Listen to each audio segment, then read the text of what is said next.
Buenas tardes. Bienvenidos a esta segunda sesión del año 2025 del Seminario Permanente Ambiente, Territorio y Sociedad. Agradecemos al público presente y a quienes lo siguen en la transmisión en redes sociales su participación, su presencia y por supuesto que vamos a agradecer que al término de nuestro invitado sean tan gentiles en anotar sus preguntas.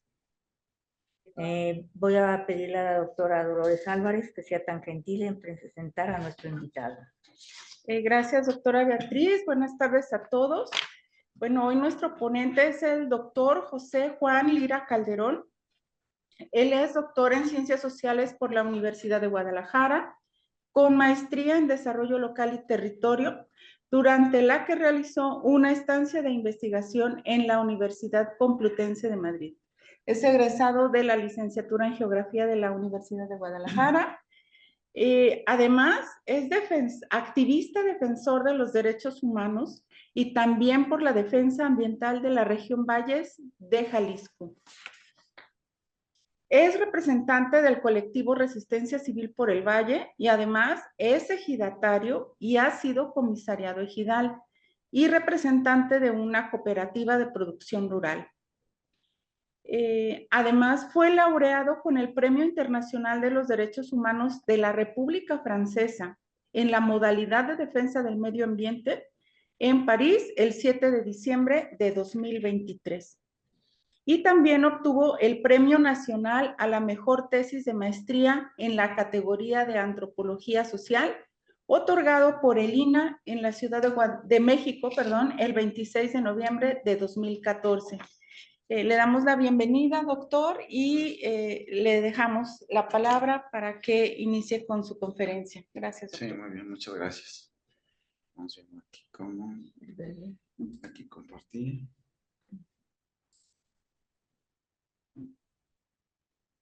Listo. Muy bien, muchas gracias por la invitación. Pues agradezco que nos den este espacio para, de alguna manera, proyectar los resultados y el trabajo de investigación que hemos realizado en tiempo pasado, de alguna manera. Y pues que es importante que a veces nuestros hallazgos se den a conocer, nuestros temas. Hay temas tan diversos en ciencias sociales que pues son importantes. Yo creo que todos los temas siempre van a aportar algo a nuestra realidad y a nuestro mundo actual. Y en esta ocasión les voy a presentar un trabajo que realicé como tesis en el doctorado de Ciencias Sociales en la Universidad de Guadalajara.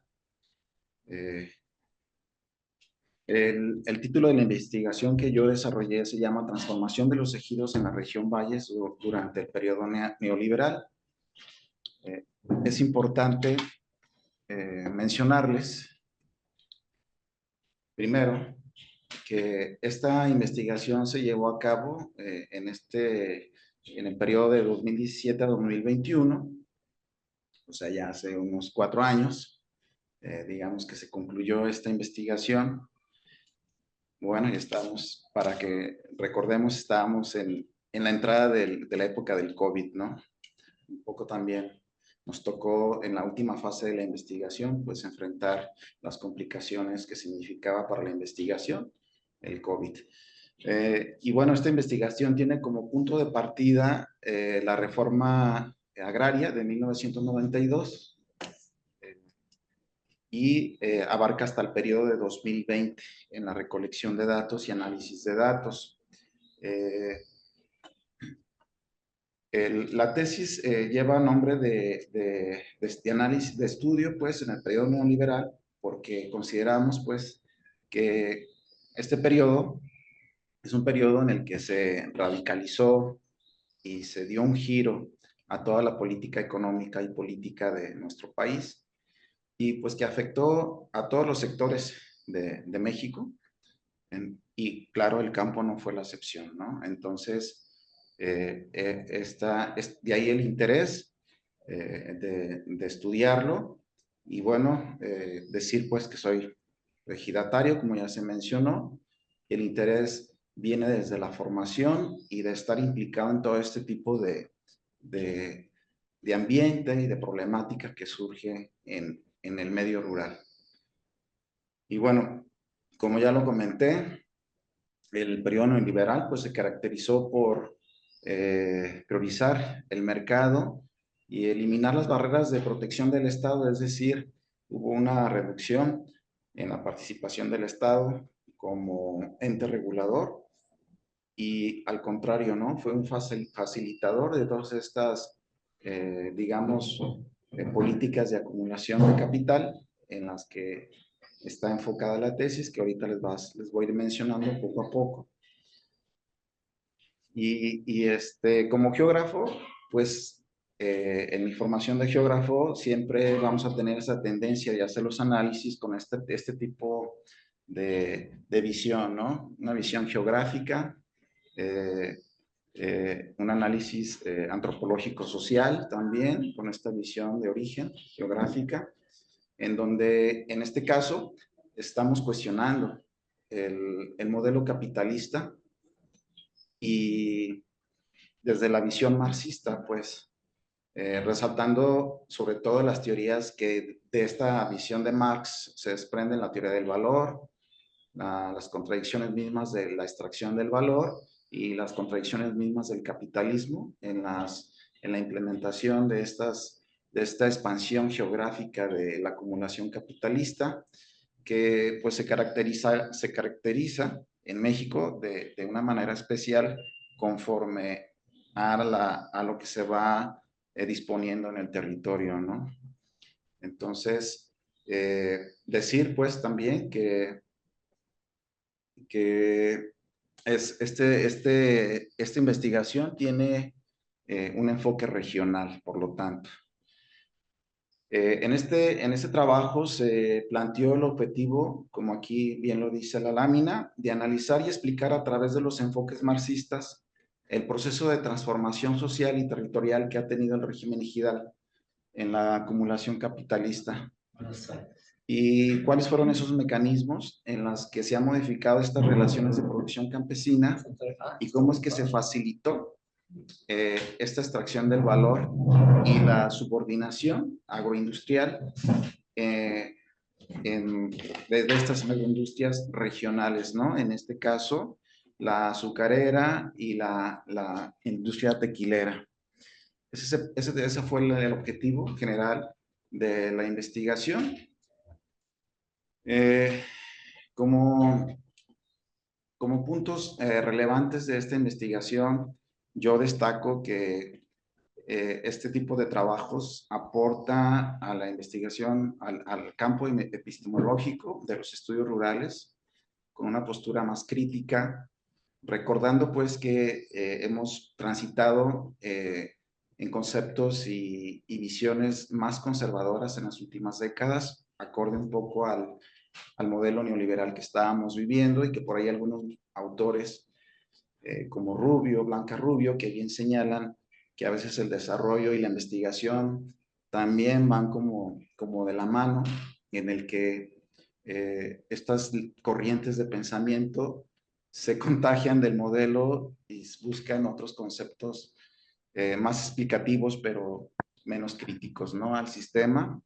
Y bueno, aquí se intentó hacer esa referencia, ¿no? También, pues creemos que se aportan elementos de estas transformaciones sociales, económicas, políticas, en un sector que son los ejidos, en donde el modelo neoliberal, esta expansión geográfica del capital viene a excluir a los productores, a los ejidatarios como productores de alimentos, ¿no? Entonces, me parece bien importante focalizar a los ejidos como sujetos de estudio, como objeto de estudio, como sujetos a los ejidatarios. Entonces, creo que también tiene esa relevancia. Hay pocos estudios enfocados, sí hay, obviamente, estudios enfocados a los ejidos, pero digamos que no son tan comunes. Y bueno, También se explica el proceso de destrucción y reproducción del campesino como sujeto económico y cómo está sometido a estos procesos de explotación y desposesión de sus medios de producción. Aquí se trata de aportar cómo es que el ejidatario todavía sobrevive, ¿no? Cómo persiste a pesar de las condiciones, de estas desventajas, digamos, que tiene ante la apertura de mercado, ante la caída de precios y un montón de cosas que se aprecian en el documento de investigación, que influyen, pues, al final de cuentas, en esta disposición y en esta explotación que se trata de proyectar en esta investigación. Y bueno, esta interpretación de la geográfica, un poco retomando la visión geográfica desde el marxismo, como geógrafo, ¿cómo vemos esta expansión capitalista analizando las variables que estamos nosotros de alguna manera más relacionados y más acostumbrados a revisar, ¿no? Nuestras fuentes geográficas, nuestros mapas, nuestras estadísticas, nuestros indicadores, ¿no? Propios del análisis geográfico y cómo se pueden encontrar contradicciones a través de este análisis. Y bueno, cómo se cuestiona también la función social del ejidatario como productor y cómo pasa a ser jornalero en esta transición y transformación de acumulación capitalista que queda subordinado pues a este sistema industrial en este caso de las agroindustrias en el que estamos focalizados a nivel regional y cómo se evidencian estas estrategias que se implementan por parte de este sistema productivo agroindustrial en una cadena productiva. ¿Cómo son estas estrategias, ¿no? De donde quedan inmersos los ejidatarios y a la vez pues son subsumidos y explotados en este sistema de intercambio de producción agrícola hacia la industria. Bien, esa es como pues la relevancia que yo rescato de mi investigación y considero que hay temas vinculantes que van a estar presentes a lo largo del trabajo de investigación de toda esta tesis, digamos, que es la flexibilización del ejido a través de las reformas, la competencia por los recursos y la mano de obra campesina como obreros y como jornaleros dentro de la región y, digamos, como proletarios absorbidos también por el mercado laboral de la influencia de la zona metropolitana y las ofertas fabriles y cómo también se da esta transnacionalización de las agroindustrias que en origen pues eran nacionales, ¿no? El tequila sobre todo pues es la marca mexicana por excelencia, el tequila, pero como vamos a ver también reflejado en este trabajo, cómo se pasa a ser una empresa transnacional y bueno, cómo están inmersos dentro de esta cadena productiva. Y bueno, la participación y la presencia del Estado, que vamos a ver en una parte cómo el Estado sí funge una función como facilitador de alguna manera en toda esta flexibilización del trabajo y en la regulación del mercado, tanto de las tierras como de la explotación y de la extracción del valor. Entonces, esto lo vamos a estar viendo en cada uno de los capítulos en todo el análisis del trabajo y cómo se caracterizan pues estas relaciones de producción campesina y cómo se empieza a transformar estas relaciones de producción campesina a relaciones de producción más industriales. Y bueno, también por otro lado se rescata y se observa la resistencia que tienen algunos ejidos como parte de esta forma de reproducción y de valor de uso que llama Marx de sus propios medios de producción y las estrategias que ellos implementan pues en esta sobrevivencia ante el capital voraz que avanza y que pues quiere acumular ganancia, ¿no? A toda costa. Bien, como parte de la investigación, pues se tiene que decir cuáles fueron mis formas de, mi metodología para desarrollar esta investigación. Y lo que puedo decir brevemente es que esta investigación desarrolló una metodología analítica demostrativa con un enfoque mixto, es decir, se usó métodos cuantitativos para demostrar la forma de extracción del valor. Sobre todo se analizan costos, ganancia, estadísticas que contengan todo lo relacionado con el valor de la producción en cada uno de los periodos por años, desde 1992 hasta el 2020. Y bueno, eso ya implícito un análisis cuantitativo muy extenso y bueno, una serie de gráficas y estadísticas para lograr obtener a lo mejor un dato, ¿no? Un dato que nada más te va a servir para decir cuál es la ganancia al final de cuentas en un periodo de una producción de una hectárea de caña, ¿no? Pero necesitas tener tantos datos, calcular y para tener esa certeza en los datos. Y bueno, por eso se extendió mucho la cuestión cuantitativa, pero además se implementó los métodos cualitativos que yo los estoy usando en esta investigación para ratificar y confirmar los hallazgos que ya se tenían de manera estadística, en el que sí se da una extracción del valor y una explotación y una explotación en el trabajo, tanto en el trabajo como en la producción. Entonces, intento darle voz a los ejidatarios como sujetos de estudio en los que ellos expresan su posición y además descubrimos cuáles son de viva voz las estrategias que ellos han implementado para sobrevivir y resistir ante esta expansión geográfica del capital.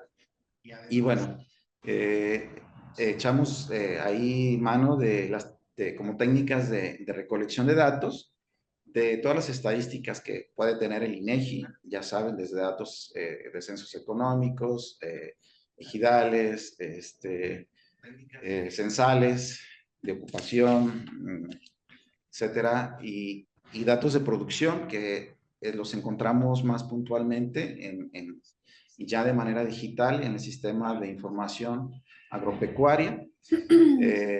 Y todas las estadísticas que maneja de alguna manera el RAN, pero el Registro Agrario Nacional, el Archivo Histórico de Jalisco, que aquí sí tuvimos que entrar para hacer un acercamiento a una escala más local en cada ejido, pues sí se tuvo que hacer un acercamiento puntual a estos archivos, porque es información que no está ni digital, ni está al público en ningún censo, y creo que es una de las aportaciones también que tiene esta investigación, que muestra una metodología de análisis considerando archivos tan relevantes como es el Archivo Histórico Agrario de Jalisco, en el que se puede pensar que es un archivo muerto, pero es un archivo vivo que tiene tanta información de cómo la generación que nos antecedió, la de mi padre, la de mis abuelos, le hicieron, ¿no? Para sobrevivir. Vienen datos censales incluso de costos y de ganancias de la producción, porque en estos archivos afortunadamente se hacían unos censos económicos para poderles dotar de tierras, y ahí en esa investigación hay mucha riqueza en esos expedientes de la vida y económica de los ejidatarios, ¿no? Era parte de este expediente, de esta investigación. Y bueno, tiene esa virtud, esta investigación que aporta y da a luz sobre la utilidad que tienen estos archivos. Y bueno, también estadísticas puntuales del Consejo Regulador de Tequila referente pues a la agroindustria del tequila y todo lo que tiene que ver con agave y la de la CONADEZUCAR, que también es una dependencia que está especializada en todo lo que tenga que ver con la caña, ¿no? Toda la información estadística y de producción a nivel nacional, a nivel ingenio, aquí la vamos a encontrar. Y pues la Zagarpa, obviamente, que también publica y en sus mismas páginas tiene registradas estadísticas y otras, ¿no? Como la OCDE para considerar sobre todo el tipo de subsidios y de ingresos comparativamente entre otros países y México, ¿no? Cómo andamos en ese tema. Y bueno, lo que ya los métodos cualitativos, pues fueron entrevistas semiestructuradas realizadas principalmente a los comisariados y a los ejidatarios y funcionarios de estas mismas dependencias que menciono anteriormente y a los mismos jornaleros en campo.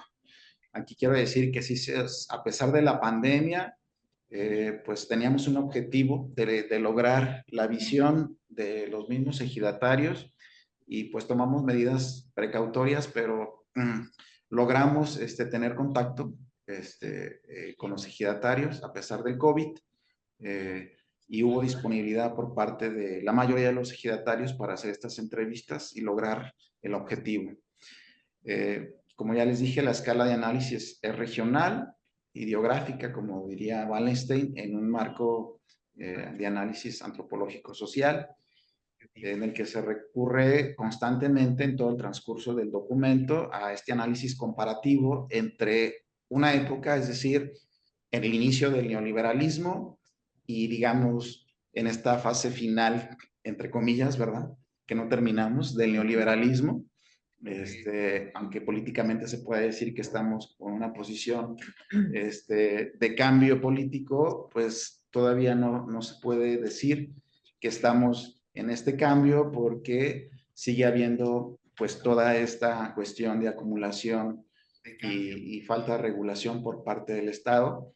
Esto llevaría tiempo, obviamente, lleva tiempo para lograr estos cambios. Entonces, se hace esta comparación entre épocas y entre regiones, porque ahorita les voy a explicar, encontramos en esta misma región de valles dos sistemas productivos y cada sistema productivo, pues encontramos que tiene una forma propia de organización y una forma propia de relaciones de producción. Y aquí en el mapa les contextualizo un poco la ubicación de esta región Valles. Aquí, como se puede ver, la referencia es la zona metropolitana de Guadalajara. Se ubica al poniente y se hizo un análisis en algunos partes del documento, sobre todo en la exploración territorial. Se hizo la exploración en toda la región, pero cuando se trataba de focalizar datos y contrastar datos, para no alargar todo el bagaje estadístico, se focalizó en los municipios que tienen mayor relación con la agroindustria y que tienen mayor complejidad en este intercambio de producción y de las relaciones de producción. Entonces, se seleccionaron los municipios de Tequila, que está ubicado al norte, el municipio de Amatitán, de Arenal, que se van a caracterizar por ser estos municipios, estar inmersos en este sistema productivo del tequila. Y en el sur ubicamos al municipio de Tala y al municipio de Ameca, que son los que están directamente implícitos en el sistema productivo de la caña de azúcar. Ese es el contexto geográfico. Como ya les comenté, esto tiene un enfoque marxista y bueno, empezamos por describir el contexto del ejido, qué es el ejido, la historia del ejido, cómo ha sido un poco su transformación de la visión y participación del ejido en este fortalecimiento pues de la economía y de la política nacional, el modelo de desarrollo de México, y cómo de alguna manera ha sufrido también esas transformaciones a partir de reformas neoliberales y bueno, lo que significa una reforma y todo eso. Entonces, si analizan esas transformaciones teóricas, conceptuales también, que les mencionaba, de corte un poco conservador, como el neoinstitucionalismo, digamos, como conceptos más ligados al desarrollo, y cómo se puede transitar a conceptos más críticos que se caracterizaba en los años 80, ¿no? Antes del neoliberalismo, como la visión marxista sí estaba muy presente en el desarrollo de las investigaciones y dejó de estarlo por este periodo neoliberal, y cómo nosotros podemos retomarlo a través de, pues, de un enfoque neomarxista, que podemos decir, pero que también probamos y decimos aquí que los conceptos marxistas no pierden vigencia, ¿no? O sea, cambian igual las tecnologías, cambian la mecánica, pero los métodos son los mismos, ¿no? Entonces, la teoría marxista sigue siendo vigente. Y bueno, aquí, al igual que en el mapa anterior, les muestro la estructura ejidal, solo para que se den idea, pues, de la complejidad que sí tiene la región Valles. Estas líneas amarillas que vemos como telaraña, pues son los ejidos, y es una región que se caracteriza por ser ejidal en un 60% de la superficie, aunque ahí podemos percibir más, pero a nivel productivo, digamos que el 80% de la superficie productiva, parcelada, es ejidal. Entonces, considero que es una región ejidal, y que la producción y las relaciones de producción que se dan ahí están basadas en el sistema de organización ejidal. Muy bien. Como parte de la metodología, a ver, creo que sí, ok. Eso ya lo dije. Bueno, aquí ya entramos en los conceptos estos críticos propios del marxismo, como es la teoría del intercambio desigual, las relaciones de producción, y también decíamos que se da un enfoque de análisis social de los ejidos en esta expansión capitalista, ¿no?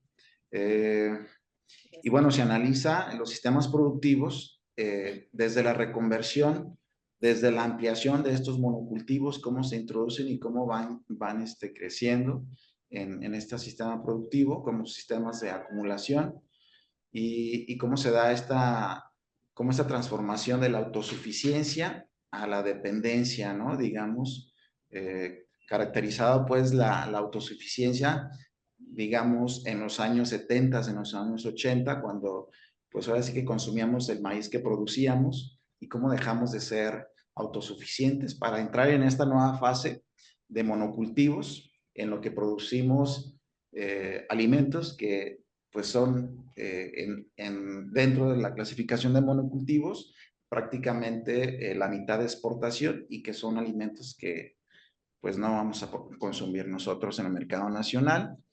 Y bueno, ¿cómo entra este análisis también en una categorización de unidades de producción que nos va a estar relacionada con esta forma de sobrevivencia y reproducción del campesino, ¿no?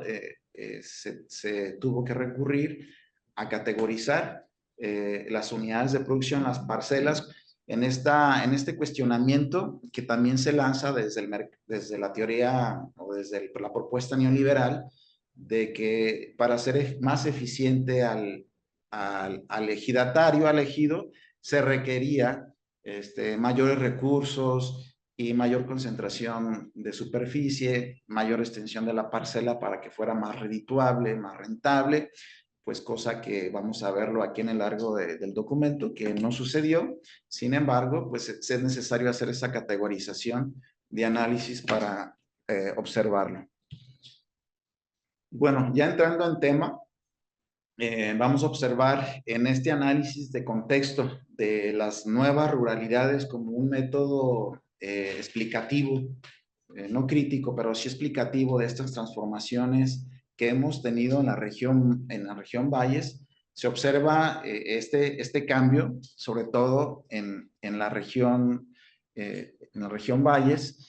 Vamos a analizar, por ejemplo, el crecimiento poblacional. Vamos a ver cómo de 1990 a 2020, cómo hubo un crecimiento de la misma población de forma natural, destacando el municipio de Tala, que prácticamente de 1990 a 2020 duplicó su población. Y también, por otro lado, como parte de estos indicadores de esta nueva ruralidad, cómo el campo deja de tener centralidad y cómo se viene a generar nuevas actividades, ¿no? Y esto lo vamos a ver cuando se analizan los indicadores de ocupación. Vamos a ver que en 1990 tenemos una predominancia del sector primario, y cómo para el 2015, en esta estadística, vemos que el sector terciario domina la ocupación con el 50% en toda la región Valles, ¿no? Son, de alguna manera, se analizan muchos indicadores. Aquí yo les estoy mostrando nada más algunos para que se entienda cómo a través de estos indicadores se puede deducir, inferir esta transformación del medio rural, de los ejidatarios. Todos los poblados hay un ejido, entonces podemos decir que esta transformación que se refleja en estas estadísticas a nivel localidad, a nivel municipio, corresponde también a los ejidos. Entonces, aquí la misma estadística, cómo se transforma en, digamos, la ocupación en el sector terciario, que es aquí el color verde arriba en 1990, el color tinto primario. Veamos cómo se invierte 30 años después, ¿no? Entonces, hay una terciarización de las actividades, pero también hay una creciente flexibilización del trabajo. También hay una influencia de esta flexibilización por las reformas incorporadas, por las facilidades que se dio a las industrias, y que cómo la industria incluso también pues acude al campo en este proceso de desruralización y reurbanización, ¿no? Pero también vamos a tener un nuevo indicador, que es el trabajo femenino, cómo la feminización del trabajo también contribuye a esta terciarización. Esa es una de las cuestiones que se analizan más profundamente en el trabajo. Yo aquí les voy a estar dando pinceladas nada más, pero que nos indican pues esta transformación del medio rural. Y bueno, el aumento de las interacciones, esta dicotomía pues que existe entre lo rural y lo urbano, es un tema que se analiza siempre entre lo que es industria y producción agrícola. Y bueno, cómo se da esa concentración urbana también a lo largo desde 1990 a 2020, cómo se da esa transformación. Aquí podemos verlo en 1990, el color tinto, son las localidades rurales, y cómo ya en color café, en 2020, disminuye el número de localidades rurales y cómo se va concentrando las localidades o la población urbana, digamos. Y bueno, también aquí les puse unas pirámides de edades para darnos cuenta cómo cambia también la composición de la población. Es bien típico, bien clásica la pirámide de edades en 30 años atrás. que era una pirámide, pues prácticamente, pero como ya en nuestra época, el cambio generacional se va a ir deformando esta pirámide de edades pues por muchas cuestiones, desde la disminución de población joven, el envejecimiento de la población, la migración. Aquí intervienen muchos factores que también se analizan, pero que de alguna manera sí se entiende como una transformación en la composición de la población. Y bueno, dentro de este mismo análisis de las nuevas ruralidades, se analiza la importancia que puede tener la migración y que ha tenido en todo México, no se puede negar, y analizamos aquí en la región cuál es este impacto. Bueno, de manera general se analizan el aumento que ha tenido las remesas en las aportaciones de México, aquí millones de pesos, hasta el 2019, que fue la fecha de análisis. Entonces, es creciente, constante el crecimiento de las remesas y cuestionándonos un poco, pero ¿en qué se usan, ¿no?, estas remesas? ¿Qué impulso puede darle al desarrollo del campo, de las áreas rurales? Cuando observamos estas variables de en qué gastan las personas que reciben remesas, pues vamos a ver que es principalmente en la sobrevivencia, ¿no?, en la manutención. Y bueno, en los cuestionarios que ahí se lanzaron a nivel regional, pues se señalaba que en comida y vestido, en salud, principalmente. Entonces, uno espera a veces que las remesas se pueden invertir en negocios, en tierras, en diferentes tipos de impulso a la economía familiar, economía local, pero vemos que no sucede así. Prácticamente para la adquisición de tierras solamente el 4% contestó que se destinaba para la compra de tierras, ¿no? Cuando pues el 80% lo dedica a este tipo de sobrevivencia. Y bueno, es una de las características de la región, de la migración, perdón, en esta región. Y como rápidamente flachazos, digamos, de cómo es el comportamiento de la migración de este periodo de análisis desde 1990 o desde que se tengan datos registrados, en este caso del 2000 al 2010, cómo sí se encuentra una diferenciación. Aquí vamos a ver que, por ejemplo, en el 2000, el 18% de las viviendas sí recibía remesas, pero ya para el 2010 disminuye prácticamente al 16%. Es un 2%, quizás imperceptible, pero si lo vemos, en porcentaje de hogares que sí recibían estas remesas, el 12% en Ameca, por ejemplo, aquí en Ameca, vemos que en el 2010 solamente la mitad, el 50%, ya recibe remesas en este municipio de Ameca, que es el que tiene la tasa más alta de migración, por ejemplo. ¿Sí? Entonces, si hay una disminución en un periodo de 10 años de esta migración.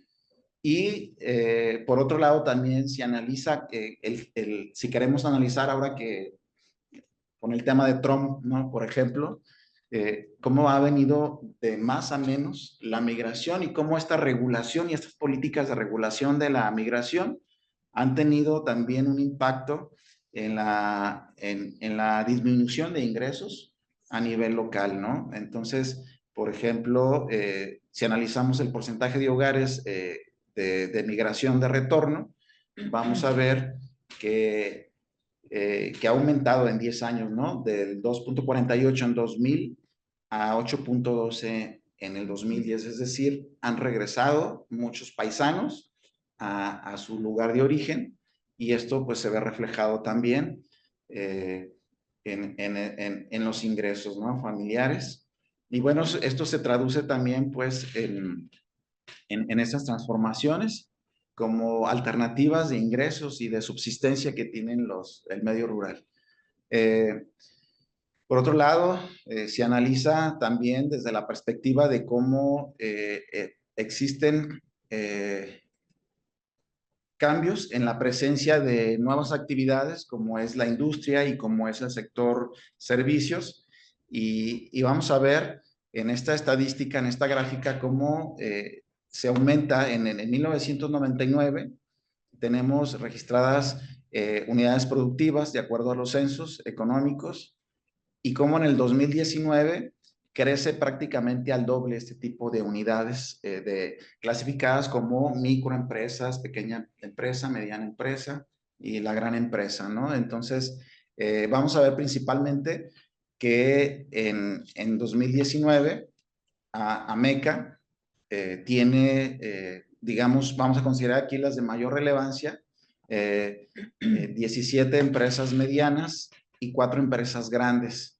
Para un medio rural como el nuestro, por ejemplo, la empresa grande es aquella que tiene más de 250 empleados. La mediana es la que tiene entre 150 y 250 empleados. Entonces, vamos a ver que sí hay un crecimiento también en Tala. Tenemos 21 empresas de tipo mediano y 3 de tipo grande. Tequila también, seguramente pues en tequila son las tequileras, ¿no? Las tequileras, pero solo una se considera de mayor ocupación, ¿no? Que puede ser Cuervo, ¿no? En este caso. Y en Tala, pues es el ingenio, en Ameca también es el ingenio y una refresquera que está ahí instalada también, la Coca-Cola. Pero vemos este aumento en la unidades de producción del 2019. Y bueno, aquí si analizamos la generación del valor agregado que estas empresas vienen a aportar en esta región, vamos a ver cómo estas industrias, digamos, que son las de corte muy grande, en este caso el ingenio y las industrias tequileras, el valor que alcanzan a aportar a nivel municipal, a nivel regional. Aquí tenemos en miles de pesos, el valor que estas empresas derraman, y vamos a ver una predominancia del mayor valor agregado que generan las tequileras. Si se fijan, destacan Amatitán y Tequila.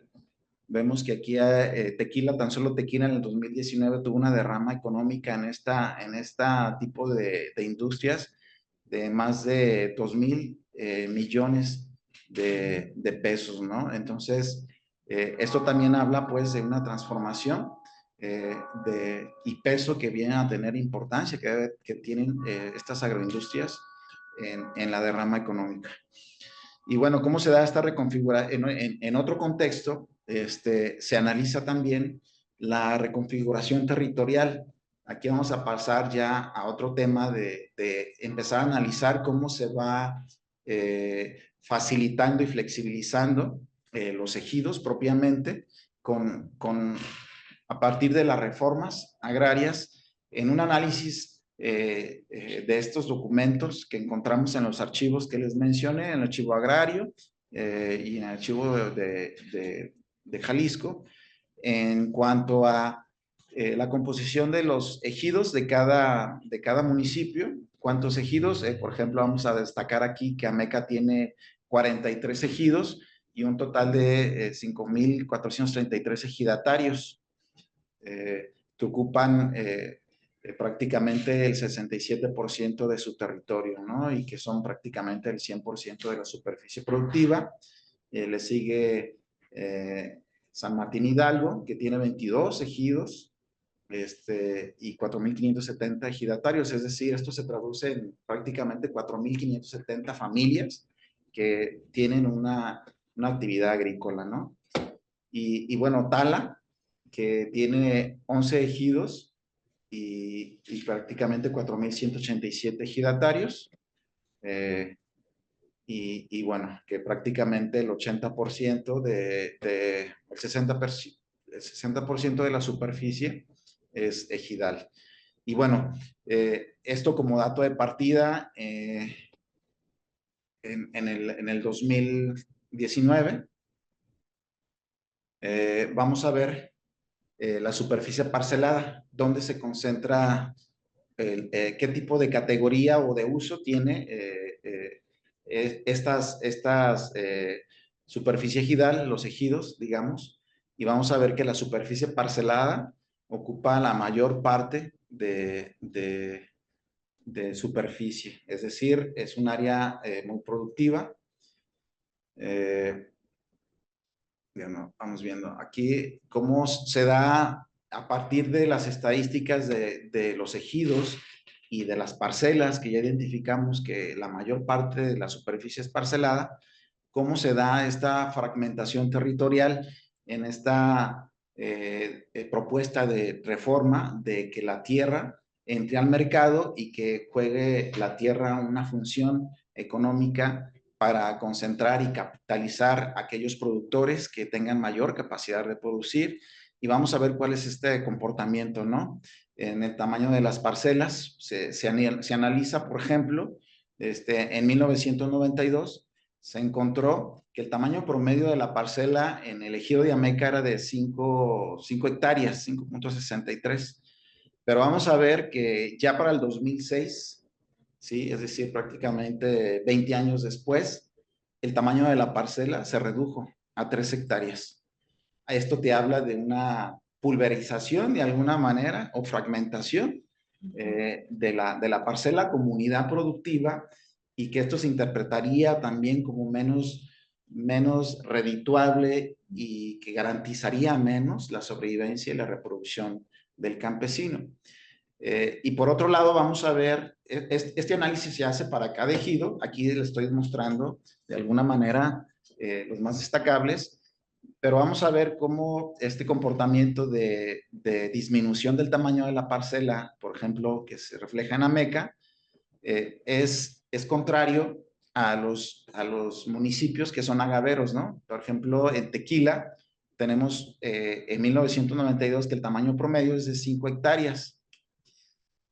Y 20 años después, en el 2006, encontramos que el tamaño de la parcela es de 9 hectáreas, es decir, creció. O sea, aquí digamos que hay una concentración o un crecimiento de la parcela. Ahí se tendría que observar las condiciones particulares de por qué está sucediendo eso. De igual manera,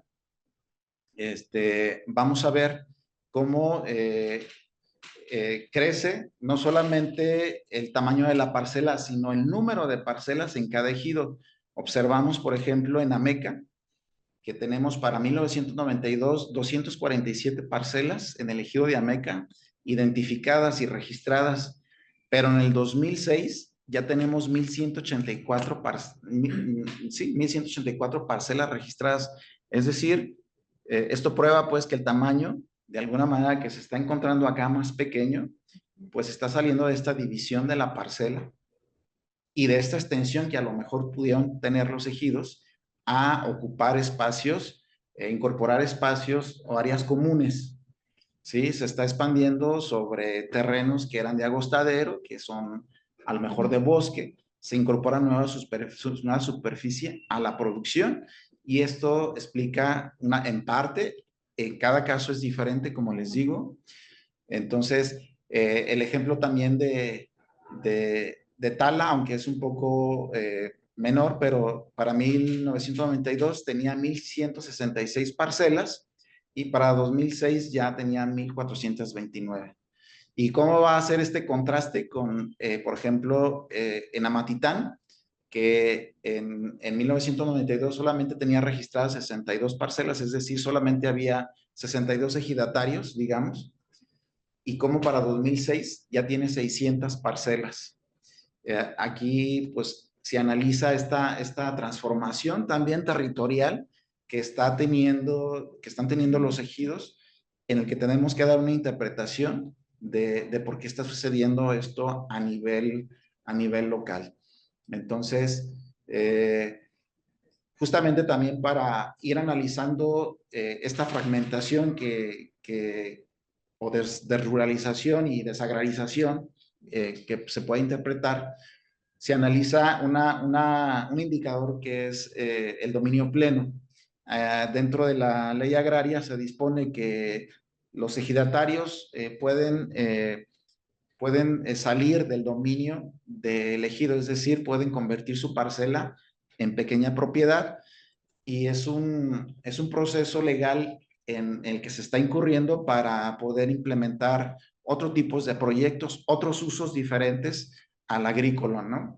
Entonces, vamos a ver cómo este proceso, cómo el dominio pleno, cuando analizamos el dominio pleno, se refleja este proceso de emancipación, pues, de las tierras ejidales a la incorporación de la pequeña propiedad para diferentes proyectos que se interpreta que son, pues, en lo general, de tipo de fraccionamientos o bodegas, usos industriales, ¿no? Y vamos a ver que aquí de nueva cuenta el municipio de Tala es el que tiene el mayor índice o mayor porcentaje de superficie de dominio pleno, el 22%, es decir, hasta 2019, el 22% de la superficie ejidal ya correspondía, ya había salido del dominio del ejido. Y esto habla de estas transformaciones en los cambios de uso de suelo que se está teniendo. Obviamente en la investigación se hace esta exploración a nivel cualitativo también, se hacen las entrevistas para indagar a través de los comisariados ejidales cuál es la frecuencia en este proceso de dominio pleno. Y bueno, en algunos ejidos por ahí en Tala encontramos dos que va por cada trienio, el 8% aproximadamente de la superficie entra como al mercado de tierras, digamos, ¿no? Entonces, de tal manera que podemos encontrar que en el 2050 a lo mejor podemos decir que ya el 70-80% de la superficie pues va a ser más bien propiedad privada y el ejido se va a ir reduciendo a una pequeña superficie, ¿no? Esto en cuanto a la evolución del dominio pleno. Y bueno, aquí lo tenemos en Tequila como por ejemplo, el uso común, también si analizamos dentro de los usos de suelo, como el uso común, la predominancia del uso común va a garantizar y va a ser un candado, una especie de candado para contener las tierras ejidales, ¿no? Y vemos que en Tequila, por ejemplo, el 70% de la superficie está categorizada como uso común. Es decir, que aquí muy seguramente las parcelas están dentro de esta superficie de uso común, que es que esta superficie no se puede desincorporar, es decir, no se puede hacer dominio pleno, no se puede pasar a la pequeña propiedad. Entonces, ahí encontramos estos contrastes, ¿no? Bueno, como análisis general, vamos a entrar al análisis ya del sistema productivo, cómo es el modo de producción en esta región, considerando pues la base territorial, que se van a ir sumando para al final de cuentas tener una visión clara de cómo ha sido este proceso de extracción del valor que queremos encontrar. Muy bien, tenemos 10 minutos para terminar. Siempre he dicho que la primera parte nos entretenemos mucho en explicar y al final lo más importante lo dejamos muy rápido. En fin, aquí podemos identificar. Muy bien, vamos a tener segunda parte para terminar. Aquí en la región Valles, como ya si recuerdan un poco la imagen del plano anterior, identificamos estos sistemas productivos. Yo aquí lo señalo en rojo, el área, la zona Gavera, principalmente polígono rojo, la zona cañera del ingenio de Tala a medio valle y la zona cañera de la región de Ameca, ¿no? Que abarca obviamente varios municipios, pero aquí en una imagen de satélite lo que quiero es como que tengan esa visión geográfica del territorio, de dónde se da este sistema que estamos analizando. Y bueno, vamos a ver, ya analizando la expansión del monocultivo, que en el tema de investigación estamos analizando pues esta reconversión, que también se llama, de cómo avanzan los monocultivos sobre los cultivos tradicionales, en este caso el maíz, ¿no? Que el maíz era un producto predominante en la región y cómo poco a poco va cediendo también superficie a estos monocultivos. Y aquí lo vemos, ¿no? En el 2007, en este periodo de 10 años, vamos a hacer este análisis comparativo del 2007 a 2017, cómo se va transformando y ampliando el monocultivo. En tinto tenemos el agave, caña en verde y el maíz en naranja. En 2007, vean cómo hay una predominancia también del maíz en todos los municipios y vean cómo para 2017 ya tenemos una transformación, un crecimiento del monocultivo de la caña en los municipios de Ameca. Vean, en Ameca se duplicó la superficie cultivada de caña y en Tala más o menos se mantuvo. Digamos, por las condiciones hídricas que tiene y de humedad este municipio, que son propicias para este cultivo, pero cómo se duplicó en Ameca, ¿no? Cómo se mantuvo en Ameca el maíz, pero se duplicó también la superficie de caña y cómo en Tequila, de alguna manera también se está creciendo el monocultivo de agave, ¿sí? Aquí por este lado, pero en Amatitán no sucede 2007 a 2017, vemos una disminución del crecimiento en Amatitán. Aquí tenemos 2007, 9.806 hectáreas y para 2017 solo 1.345. Y bueno, en la siguiente gráfica vamos a ver cómo se da esta expansión del monocultivo de caña. Aquí lo vamos a ver por periodos, del 2010 al 2011 hasta el 2015, cómo crece, por ejemplo, en Ameca, de tener un volumen de 834,000 toneladas, se pasa a 1.265,000 toneladas. Aquí en la gráfica se puede observar cómo crece también el volumen de caña. Y cómo vamos a ver cómo se da esta expansión del monocultivo, traducido en costos de producción y ganancia también, para calcular pues la derrama y la ganancia que está generando a nivel parcela, ¿no? Y se hace este ya análisis puntual considerando 1 hectárea de superficie, los costos de producción, y aquí vamos a ver comparativamente cómo eran en 1992 y cómo son en 2007.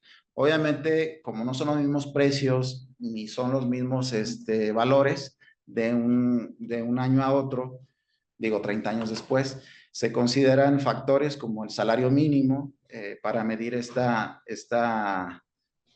ganancia de alguna manera, pero también la relación de costo-ganancia que sí encontramos en los documentos de cómo se calcula la ganancia por cada cultivo. Y vamos a tener aquí una diferenciación muy, muy marcada. Vamos a ver que, por ejemplo, en la caña, en 1992 se calculaba una ganancia del 69% por hectárea de ganancia del cultivo de caña, pero vamos a ver cómo en el 2017 esta cae al 37%.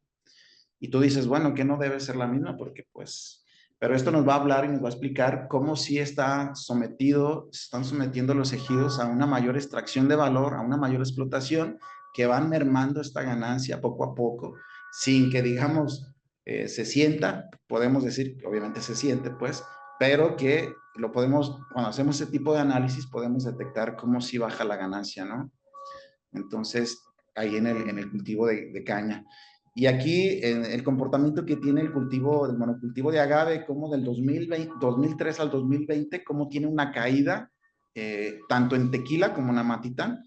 Aquí vamos a ver Amatitán y Tequila cómo tiene una caída la producción y la plantación de agave. Acuérdense, y bueno, lo explico en el documento, cómo entramos en un ciclo constante de escasez y de sobreproducción de agave, que esto marca también un fenómeno social, una afectación social muy importante en la región. Y bueno, como de alguna manera, contrario a lo que sucede en la caña, el agave sí siempre va a tender a aumentar la ganancia, ¿no? En 1992 se calculaba una ganancia del 63%, pero para 2020 tenemos una ganancia del 90% prácticamente. O sea, plantar agave sigue siendo redituable y sigue siendo bueno, aquí es atinarle de alguna manera a este periodo de escasez y este periodo de sobreproducción, que es el riesgo que se corre en este sistema, ¿no? Del monocultivo y que actualmente se está padeciendo en una etapa de sobreproducción y de caída del precio, porque es lo que caracteriza al sistema productivo, pero vamos a ver más adelante cómo esto sigue siendo una estrategia de extracción del valor también para las empresas, para la industria tequilera, ¿no? Este comportamiento de las caídas de precio. Y bueno, aquí las ganancias calculadas por hectárea del maíz, también considerando que el sistema productivo del maíz sigue pues, estando presente, aun cuando se amplíe la expansión del monocultivo, sigue estando presente sobre todo en municipios como Ameca, que tienen tierras productivas, pero que no son todas de riego, solamente el 50% de alguna manera. Y bueno, vamos a ver aquí cómo se impone la lógica productiva de producción capitalista sobre la campesina, ¿no? Es decir, cómo el sistema tradicional de producción de maíz y de caña, de alguna manera, que es un poco más tradicional que el del tequila, se impone sobre todo en los valores, ¿no? En la ganancia y en el precio. Aquí lo que quise hacer es conjuntar estas tres gráficas en la que se detectan los principales cultivos, superficie sembrada, la que genera mayor volumen. Vamos a ver, por ejemplo, la que genera mayor volumen es la caña de azúcar. Ahí vemos 726,000 toneladas en Tala, 694,000 en Ameca. O sea, es altamente demandante de agua. Pero contrastantemente o paradójicamente, la que genera mayor valor es el agave. Vean cómo rebasa y quintuplica el valor que genera el cultivo de agave en los municipios, porque está calculado por municipio, la derrama económica por cultivo, incluso, por ejemplo, Ameca, que no tiene una superficie muy grande de plantada de agave, casi igual a la del maíz y a la caña, ¿no? Entonces, con poco que se tenga plantado de alguna manera, pues se tiene este ingreso.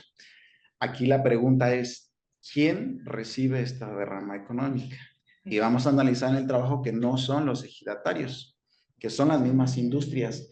Entonces, vamos a ver en este análisis de la cadena productiva cómo la misma industria está absorbiendo este mismo valor.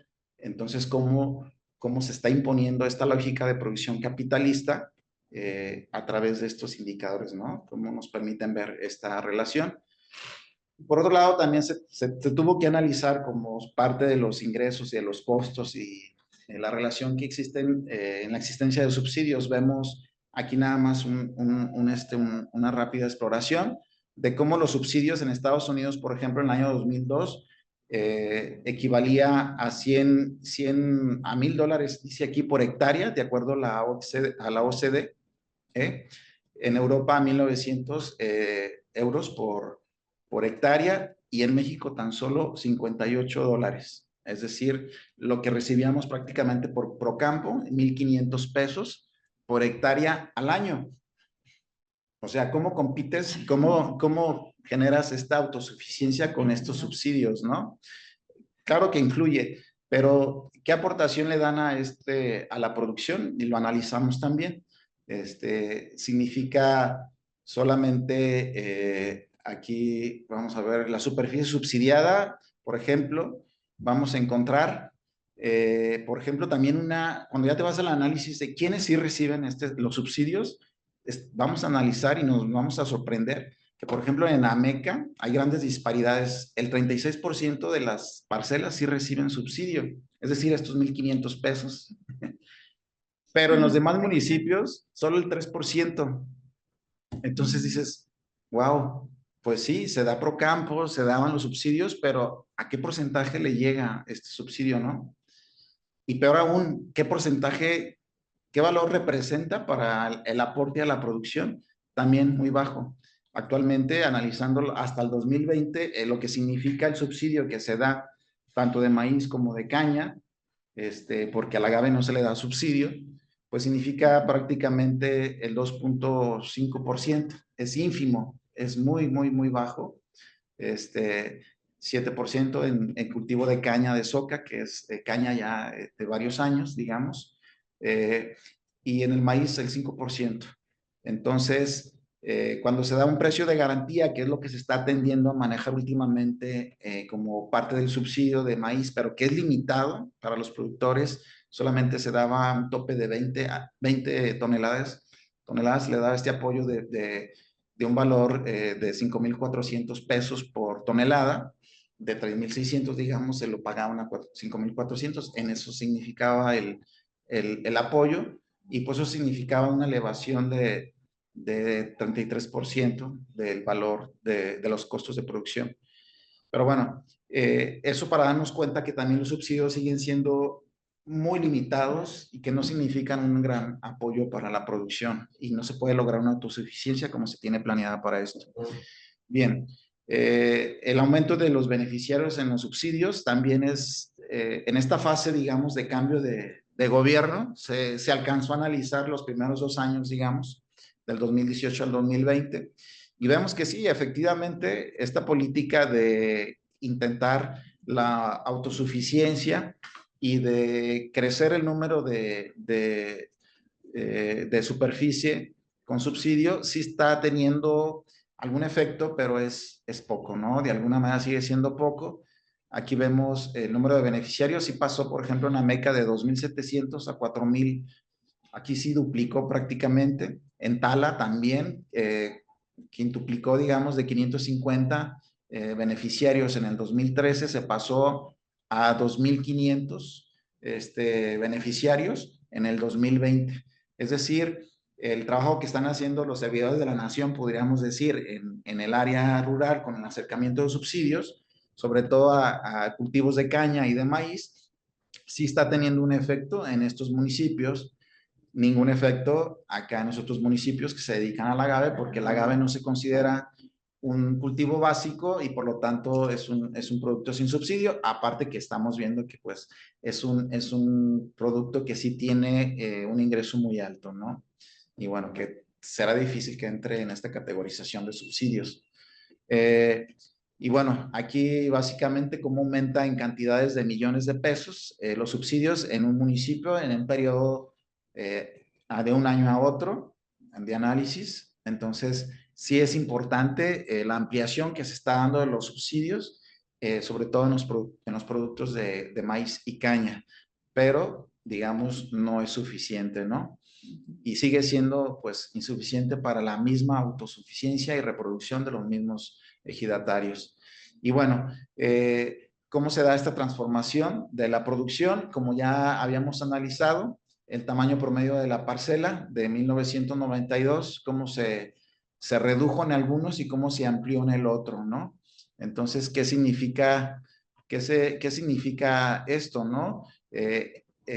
Para poderlo percibir y deducir de alguna manera se hace esta categorización implementada por algunos autores como Checkman en 1980, la CEPAL del 82 y Flores más reciente en 2015, que analizan estas unidades de producción por el tamaño y por el ingreso, la ganancia que se percibe como de infrasubsistencia, que son, digamos, parcelas que no son redituables y que el ejidatario se tendría que dedicar a otra cosa también. El subfamiliar, que de alguna manera alcanza una suficiencia con un salario mínimo. El familiar, que ya de alguna manera con un tamaño de 6 hectáreas para el 2000, para 1992, pues ya reditúa en mantenimiento y suficiencia para la producción y el mantenimiento de la familia, y así, multifamiliar mediano y multifamiliar grande. Entonces, hay una relación aquí directa entre el tamaño de la parcela, la ganancia y la producción, y esta categorización ayuda a integrar estas 3 variables para determinar si la parcela es suficiente o insuficiente para la reproducción del campesino. Y vemos pues cómo para el cultivo de caña, analizando los costos de producción, la ganancia, el tamaño y estas variables que ya les comento, el tamaño de 2 hectáreas, aquí encontramos que el límite de suficiencia es 2 hectáreas. Tener una parcela de 2 hectáreas te da un salario mínimo al día, que para una familia pues no significa sobrevivencia, ganancia, entonces menos el tamaño de una parcela, ¿no? Eso para que nos demos idea Aquí, en esta categorización, cuáles son los límites de utilidad y de redituabilidad de las parcelas.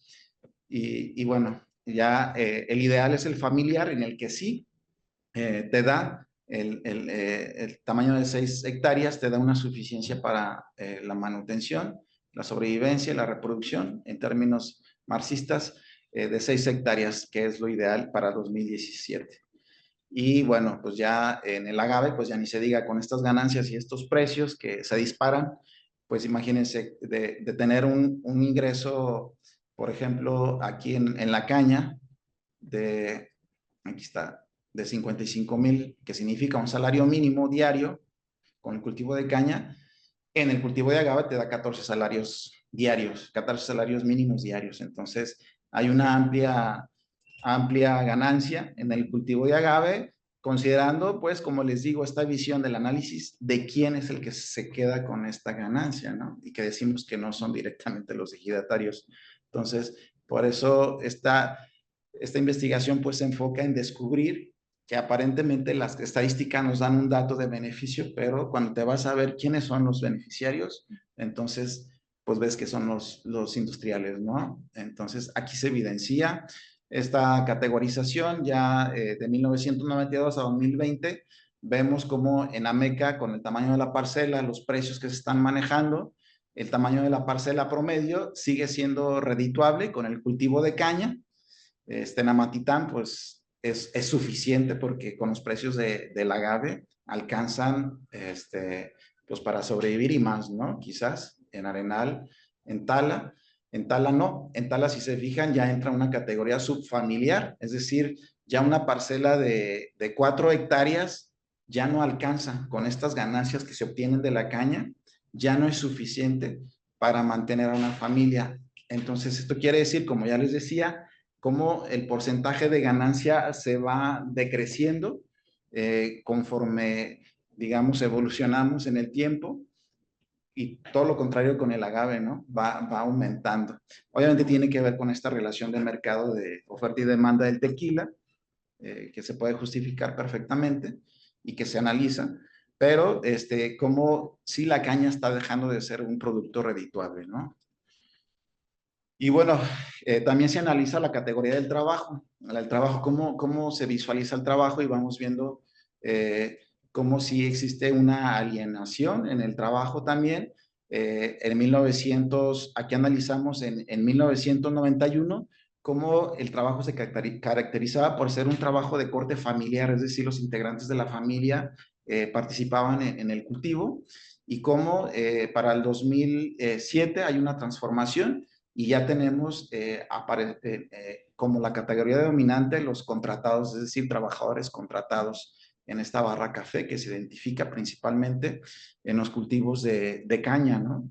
Entonces, como si hay una transformación del trabajo familiar al trabajo jornalero, y que nos habla pues de una alienación, pero también además cómo se da una precarización del trabajo agrícola, porque de tener personal permanente, de alguna manera, cómo se está pasando al 2007 a personal eventual. Crece o predomina el trabajo eventual en estos municipios, y eso nos habla de una precarización en el 2000, ya para el 2007, y con las reformas laborales que se hicieron en el 2013, y pues imagínense más todavía. Entonces, bien, vamos avanzando, ya vamos al de salida. Muy bien, una conclusión. Bien, bueno, aquí gráficamente se observa cómo se organiza el cultivo de la caña. Aquí lo que se trata de visualizar con esta gráfica es que sí hay una vinculación del trabajo en el sistema productivo de la caña, la cual no existe en el cultivo de agave. Y bueno, como también esta categorización de la agricultura, comparando el sistema productivo y el objetivo de la producción, aunque los dos son productos comerciales y son monocultivos, como el objetivo de la producción, por ejemplo, en el sistema productivo de caña es la reproducción del campesino, y cómo en el agave es totalmente la ganancia, ¿no? Aun cuando la producción sea por ejidatarios, siempre se va a estar buscando la ganancia. Esto nos habla de una transformación de la visión también que se marca en la visión marxista del valor de uso y el valor de cambio y cómo pueden predominar valores de alguna manera que están más relacionados con el trabajo familiar y la integridad familiar y el mercado, ¿no? Bueno, a grandes rasgos vamos a observar en el desarrollo de la investigación los mecanismos de explotación, subordinación dentro de la cadena productiva, es decir, analizando todos estos datos que ya presentamos, más toda la indagación que se hizo de las industrias, cómo estas vienen a transnacionalizarse de alguna, privatizarse primero.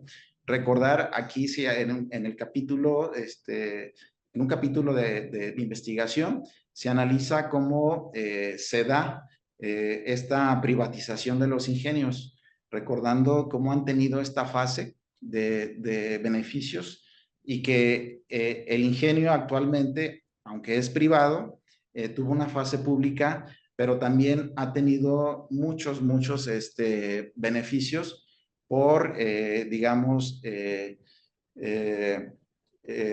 el financiamiento, tipo de financiamiento con el que se adquirió y las condonaciones públicas que hubo de la reestructuración financiera, es decir, se les fue perdonada las deudas cada periodo, de tal manera que ellos se declaraban en quiebra y volvía el gobierno a financiarlos, se declaraban en quiebra y volvían a financiarlos, o sea, cómo se adquirió 4 veces el ingenio de tal manera que pues es una empresa nacional, pero actualmente es privada, ¿no?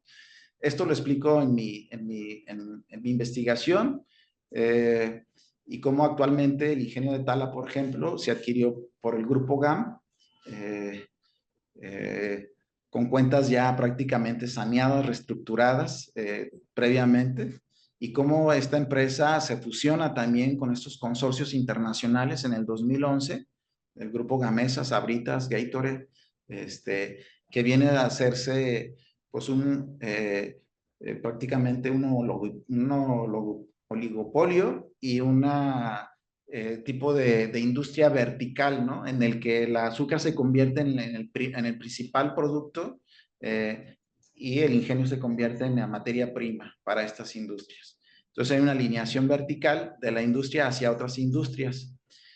Y bueno, ¿cómo se da esta transformación de los ingenios? Se evidencia en la investigación también las luchas de los cañeros desde el 2000 por estos sistemas y estrategias de fijación de precio que nos van a dar la extracción del valor que se da en este sistema productivo, es decir, cómo la industria logra subordinar al sistema productivo cañero, pero cómo logra también extraer el valor como si fuera para el trabajo la plusvalía, aquí cómo se extrae el valor en el sistema productivo, es decir, a la hora de intercambiar el productor, venderle al ingenio la caña, cómo se extrae este valor, ¿no? Aquí se desglosa y bueno, se evidencian las luchas y cómo se da este intercambio desigual que le llamamos en este sistema productivo. Considerando pues que el valor de la caña es el 57%, del total del valor del azúcar, el 57% le correspondería al cañero, pero el industrial para no entregarle ese 57%, se las ingenia y de alguna manera establece estrategias de extracción del valor y vamos a ver al final cómo solamente le llega el 30%.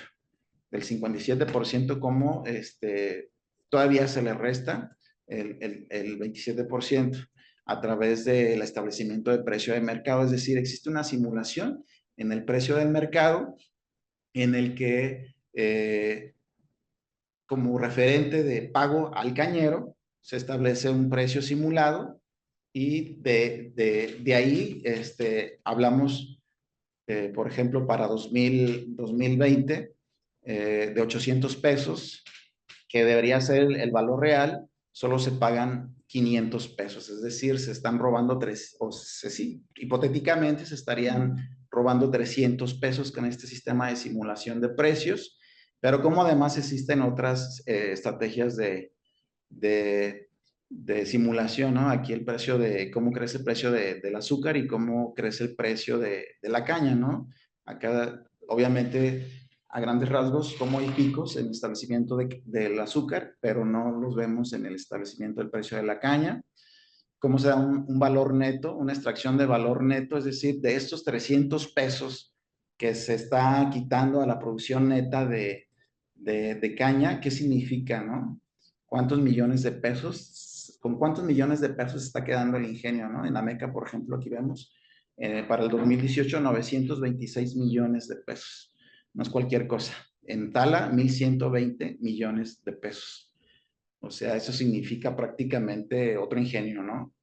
Entonces, ¿cómo se da esta extracción de valor con este valor hipotético de simulación de 300 pesos? Es decir, por cada hectárea en el 2017 se le estaría quitando al ejidatario 13,680 pesos por hectárea del valor que le corresponde.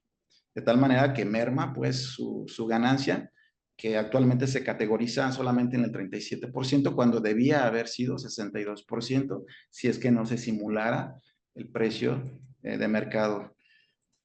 Y bueno, existen otras estrategias de extracción del valor, como es el robo hormiga, que yo le llamo, vía cuotas y vía descuentos, desde lo que es la basura, que genera 50 millones de pesos al año, solamente por descontarle a cada productor el 3% de basura por tonelada, sin ver si lleva o no basura, eso, y cómo se descuenta también un valor de cuotas por cada zafra en periodos, ¿no? De aportaciones. Por ejemplo, aquí vemos si hay quemas no programadas o accidentadas, que se les llama, se extrae un valor de prácticamente 6,867,000 pesos en cada zafra. Y así sucesivamente, ¿no? En la compra de maquinaria también, cómo existe esta extracción simulada de valor. Se dice que las maquinarias cuestan un precio, pero al final de cuentas se termina descontando otra cantidad, que ahí ya pues se puede palpar tácitamente los sistemas extractivos de valor. Y bueno, a grandes rasgos, la exclusión y el despojo se evidencia, pues la exclusión y el despojo de los ejidos en la cadena productiva del azúcar y del agave. Podemos decir que en la exclusión del sistema productivo del agave, pues se recurre mucho a este ciclo de precios y de sobreproducción, pero también a estrategias como la producción de tequila al 51%. Primero fue el 30% en 1949. Por una escasez se determina que el tequila se puede producir al 70%, ¿no? Pero luego se eleva al 51%. Es decir, la industria sí tiene estas estrategias de compensar las crisis de escasez, pero no así cuando hay sobreproducción a los agaveros, no se les da este margen de recuperación, pero la industria sí las tiene, ¿no? Y esto lo vemos que sucede desde 1949.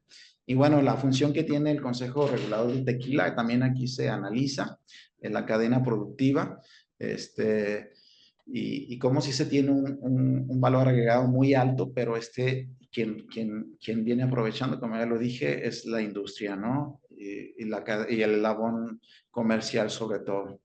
Y bueno, las características propias que tiene el sistema productivo del agave, que se trata de una denominación de origen, que esto se convierte en un nicho de mercado muy cerrado y la competencia pues obviamente es muy, muy cerrada.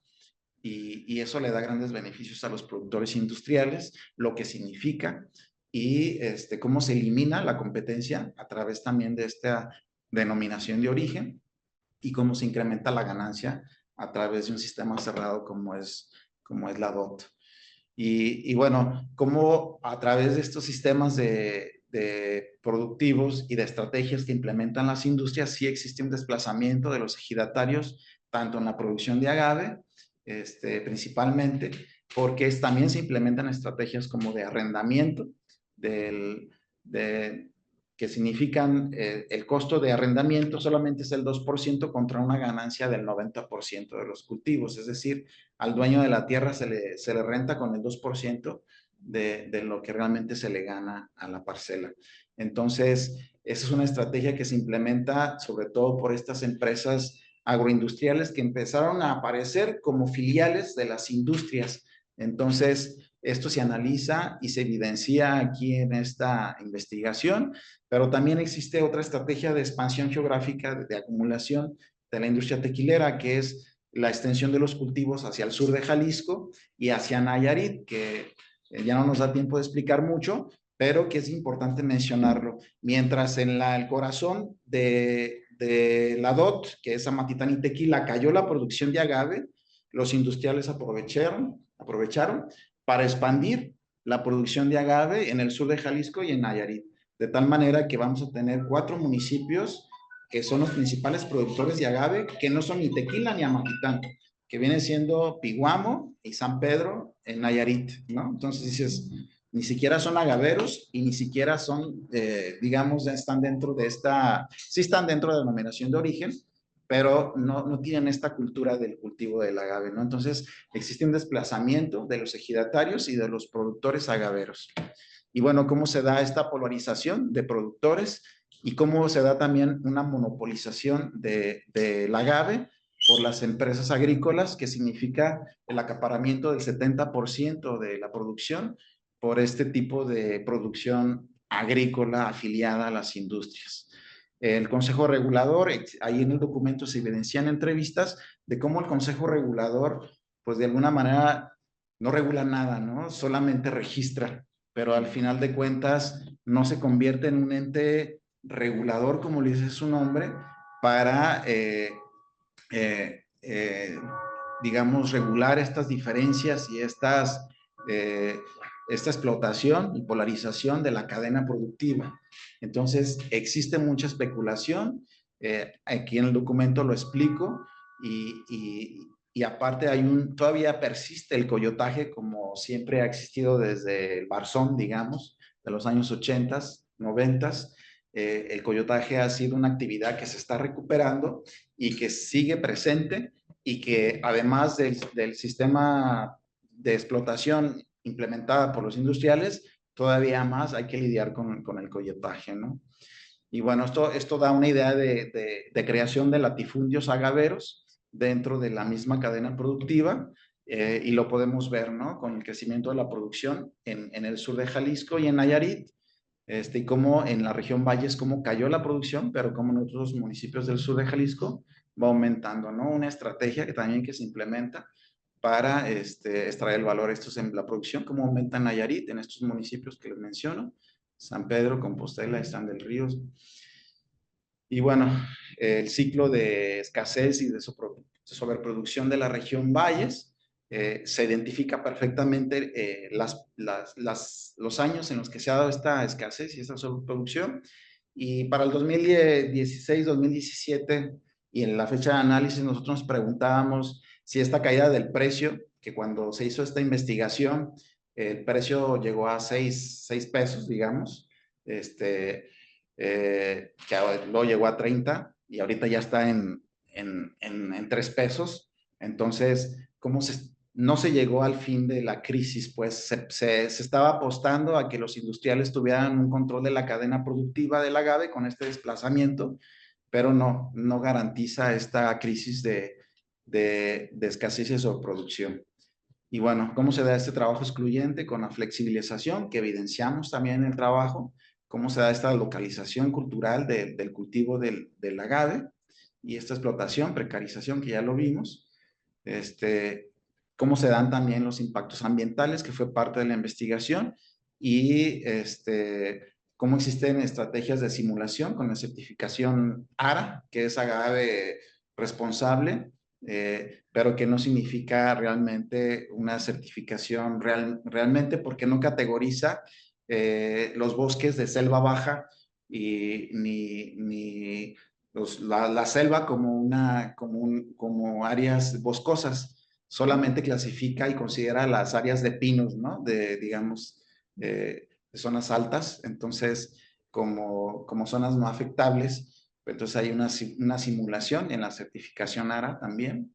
Es una crítica que se hace también de este criterio de clasificación.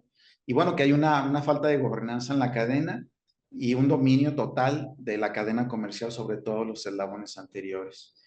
Y bueno, como conclusión, pues se confirma que el modelo neoliberal ha provocado una reestructuración territorial, especialmente a través del dominio pleno y del arrendamiento de tierras en el caso del agave, y que de igual forma la expansión de los monocultivos vino a transformar el modo de producción de los ejidatarios, también modifica las relaciones de producción y por tanto la reproducción social de los ejidatarios, y que el Estado a través de las reformas fue el instrumento que facilitó la expansión capitalista, cediendo y concediendo al mercado la regulación de los precios que aún todavía predomina, digamos, en detrimento de los ejidos, permitiendo a la industria subordinar al campesino para obtener mayores ganancias, consolidando así la acumulación capitalista por vías de estrategias de extracción del valor en el intercambio y en la explotación de los procesos del trabajo. Y bueno, esa es prácticamente la conclusión. Muchas gracias. Gracias a usted, doctor. Vamos a las preguntas. Sí, Guillermo Valderas manda saludos cordiales desde Santiago, Miahuatlán, Puebla. Excelente información. Muchas gracias. Y por aquí teníamos otra. Preguntaban, estaba viendo nada más que no lo encuentro. Leonardo. No lo tengo. ¿Tú lo tienes ahí? Leonardo Padilla Miranda pregunta, ¿la tesis se puede descargar de la biblioteca virtual de la UDG? No, tengo entendido que no. Sí tiene sus restricciones todavía. Se puede consultar en la biblioteca directamente de Ciencias Sociales. Hay una biblioteca, pero no está en medios digitales todavía. Muy bien. Bueno, pues sin duda una excelente investigación, doctor, muy amplia. Muy larga, sí. Temáticamente, históricamente y espacialmente, yo creo que da para diferentes pláticas y pues más adelante lo vamos a invitar para que nos hable de su faceta en el activismo ambiental también y derechos humanos, que me parece que es algo también muy interesante. Y yo creo que la investigación merece ser publicada. Ojalá que se anime, porque yo creo que todas estas informaciones interesan a muchas personas, doctor, ojalá. Sí, sí, yo creo que es cuestión de encontrar los canales para, de alguna manera, sintetizar toda la información. Prácticamente es un trabajo muy cuantitativo al principio, como pueden ver, y va evolucionando a una visión, a un método más cualitativo, pero que es importante ir confirmando lo que se encuentra en los datos, como ya les decía, y que evidencia pues toda esta transformación de los ejidos y de esta subordinación y explotación, no solamente del trabajo pues del campesino, sino como el conjunto, la familia, se va integrando a un sistema de explotación también, y que no permite pues la reproducción social, y que se cuestiona pues la continuidad, digamos, para las nuevas generaciones. Aquí entra la disyuntiva si la nueva generación, el relevo generacional va a seguir con esta resistencia de alguna manera, porque digo, desde la vista de algunos autores, se puede considerar que puede ser una adaptación, puede ser una resistencia, ¿no?, a este planteamiento capitalista, de relaciones de producción con la agroindustria como líderes, pues, en el manejo de la cadena productiva. Pero sí es importante, pues, sobre todo desde la visión marxista, encontrar todas estas contradicciones que de alguna manera ya se ha evidenciado. Si tú no garantizas que exista una reproducción del campesino y del productor, entonces tu industria también va a estar en riesgo y todo el sistema productivo va a estar en riesgo. Entonces, estas son las contradicciones o parte de las contradicciones que podemos encontrar en esta forma de acumulación de los sistemas productivos. No se puede como llegar a esta limitación y esta problematización que se genera a través de este juego de mercado, como lo estamos viendo ahora en el agave, ¿no? Con la crisis ahora de sobreproducción y que hay un detrimento del precio. Entonces, ¿cómo afecta todo el sistema? ¿Cómo colapsa todo un sistema social? ¿Cómo afecta a nivel local a las familias? Entonces, sí es importante de alguna manera visualizarlo y es parte de nuestra realidad. Y pues aquí hay datos que ojalá y les sirvan a los interesados, sobre todo pues a los productores también, para tener elementos de cómo se dan estas estrategias de extracción del valor desde la visión crítica marxista, que es útil todavía para encontrar esos elementos de cuál es mi límite para que yo pueda sobrevivir de la caña o del agave, ¿no? Con los riesgos que esto implica. Pero bien, muchas gracias. Bueno, pues nos despedimos porque ya estamos sobre el tiempo, doctora. Sí, aunque Beatriz. teníamos aquí esto. Tenemos Magda Padilla dice muy interesante la ponencia, da las gracias. Y José Luis Plasencia, saludos desde Matitán. Muchas gracias, sí. José Luis. Sí, Magda es una alumna que tenemos aquí que está estudiando agave, a ver si muy bien. ¿Puedo preguntar? Adelante. Bueno, felicitar al doctor por su estudio de investigación. Soy entre doctores. Yo también soy doctor por medicina. Bueno, soy de familia ejidataria de aquí de Zapopan. Lo que a mí me llama la atención es que el aspecto legal, claro que es totalmente distinto a esto, pero en el aspecto legal, el ejidatario no tiene ningún, digamos, que lo apoye, porque nada más en una asamblea levantan la mano y ya se aprobó todo.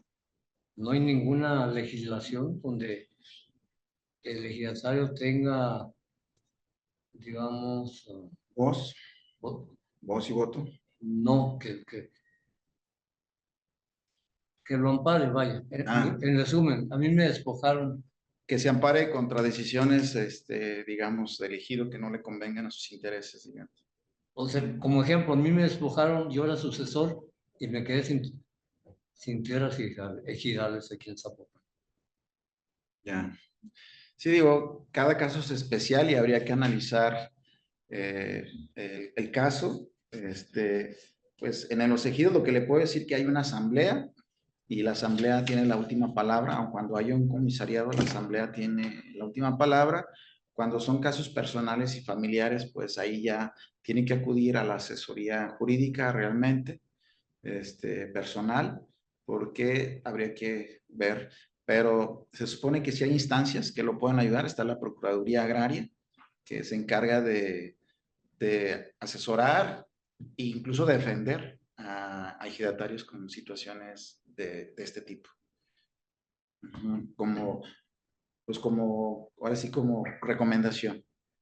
Yo acudí con un abogado y dice, no, con los ejidales nosotros no tenemos que ver nada. Así me dijo. Vaya a la Procuraduría Agraria, a lo mejor no fue el lugar adecuado y ahí le pueden ayudar. Sí, hay abogados especialistas en cada tema y en cada área, ¿verdad? Bueno, pues ahora sí, vamos a cerrar la transmisión. Les agradecemos mucho que hayan estado presentes y estén pendientes de la siguiente, que será el 13 de febrero, el próximo 13 de febrero. Gracias a todos. Muchas gracias. Buenas noches, muchas gracias. Gracias. Gracias, doctor.